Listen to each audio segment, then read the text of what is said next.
Hello বন্ধুরা, স্বাগত জানাই আমার আরও একটি নতুন ভিডিওতে। আজকে আমি চলে গেছিলাম দুয়ারপাড়া বিয়েবাড়ি ক্যাটারিং করতে। এই ছিল আমাদের জায়গা যেখানে আমরা কাজ করব।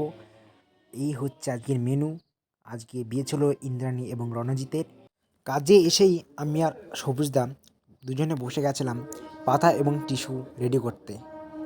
এখনকার সিজন মানে শীতকাল, আর শীতকাল আমাদের পোশাক ছিল সাদা জামা এবং কালো প্যান্ট সাথে টাই। এটা ছিল আমাদের স্টোর, যেখানে অমিতদা চিকেন সাটে এর সাথে খাওয়ার জন্য সস রেডি করছিল। আর তোমরা দেখতেই পাচ্ছ এখানে প্রচুর খাবার রাখা রয়েছে, চাটনি, পাঁপড়, মিষ্টি। শুধুমাত্র চাটনির কালারটা দেখো বন্ধুরা, কি সুন্দর লাগছে।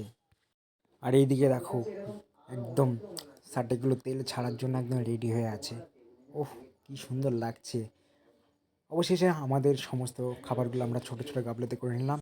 এরপরে শুরু করেছেন আমাদের মেন কাজ, খাবার পরিবেশন করা কাজ। আজকের মেনুগুলো ছিল chicken satay, sauce, radhaballavi, chana masala, সাদা ভাত, ডাল, আলু চিপস। এরপরে ছিল কাতলা মাছ। তারপরে ছিল ফ্রায়েড রাইস, স্যালাড বা চিকেন কষা। এখন আমি দিচ্ছিলাম চিকেন কষা। আজকের মতো এটি ছিল আমাদের লাস্ট ব্যাচ। মজার বিষয় ছিল লাস্ট ব্যাচও ফুল ছিল। আরেকটা কথা, আমার ভিডিও আপনার যদি ভালো লেগে থাকে তাহলে একটি শেয়ার করবেন, একটি কমেন্ট করবেন এবং পাশে থাকবেন। ধন্যবাদ।